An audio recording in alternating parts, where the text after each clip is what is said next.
Bonjour et bienvenue dans cette étude de l'Évangile du jour.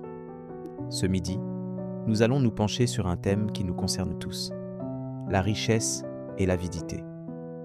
Avant de continuer notre journée, prenons un moment pour réfléchir sur ce que nous considérons comme important dans notre vie.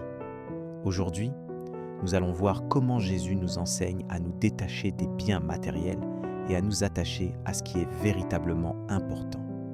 Ce midi, nous allons lire l'Évangile de Luc, chapitre 12, versets 13 à 21. Luc 12, 13, 21.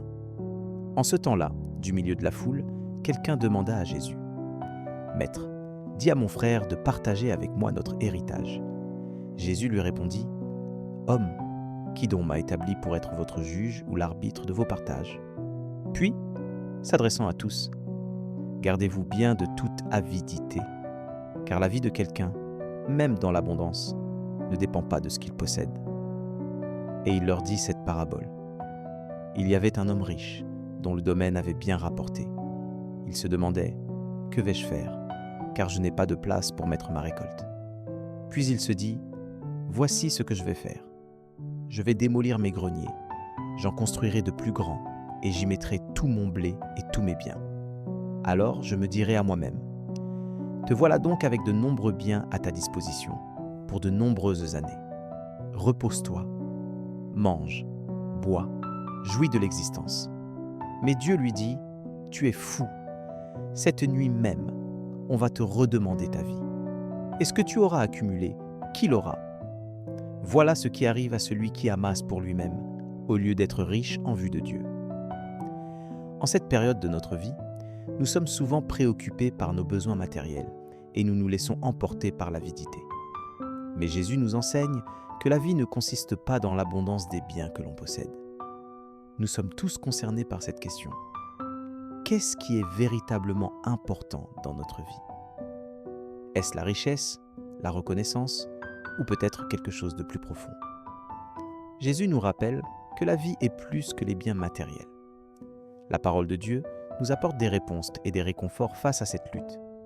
Dans Matthieu 6, 19-20, il est écrit : « N'accumulez pas pour vous des trésors sur la terre, où la malaria et la rouille les détruisent, et où les voleurs les percent et les dévalisent.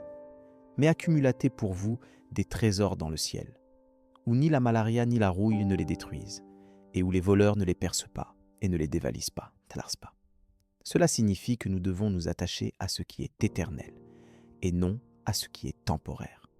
Une manière concrète de mettre en place ce que nous venons de dire dans notre vie est de nous détacher des biens matériels et de nous attacher à la prière et à la méditation de la parole de Dieu. Dans Psaume 119, 165, il est écrit : « Les amants de ta loi ont une grande paix, et il ne leur arrive aucun échec. » Cela signifie que, lorsque nous nous attacherons à la parole de Dieu, nous aurons la paix et nous ne serons pas déçus. Maintenant, prenons un moment pour prier et pour demander à Dieu de nous aider à mettre en place ce que nous avons appris aujourd'hui. Dieu, nous te remercions de nous avoir donné ta parole pour nous guider et nous enseigner. Nous te demandons de nous aider à nous détacher des biens matériels et à nous attacher à ce qui est véritablement important. Nous te demandons de nous donner la paix et de nous aider à nous attacher à ta loi. Nous te demandons de nous aider à être riches en vue de toi et non en vue des biens matériels. Nous te remercions de tout ce que tu fais pour nous et nous te prions de continuer à nous bénir et à nous guider. Nous te demandons de nous aider à être des disciples fidèles et à suivre tes enseignements. Nous te remercions de ta miséricorde et de ta patience envers nous. Nous te prions de nous aider à aimer nos frères et nos sœurs comme toi-même. Si cette prière a touché ton cœur, tape Amen dans les commentaires. Je prie que toute bénédiction de cette prière repose maintenant sur toi. Si tu as besoin d'une prière particulière, n'hésite pas à nous le dire dans les commentaires. Nous serons honorés de prier pour toi. Nous te donnons rendez-vous à 19h pour l'étude d'une des 365 promesses de Dieu. Que la grâce et la paix de notre Seigneur Jésus-Christ soient avec toi. Amen.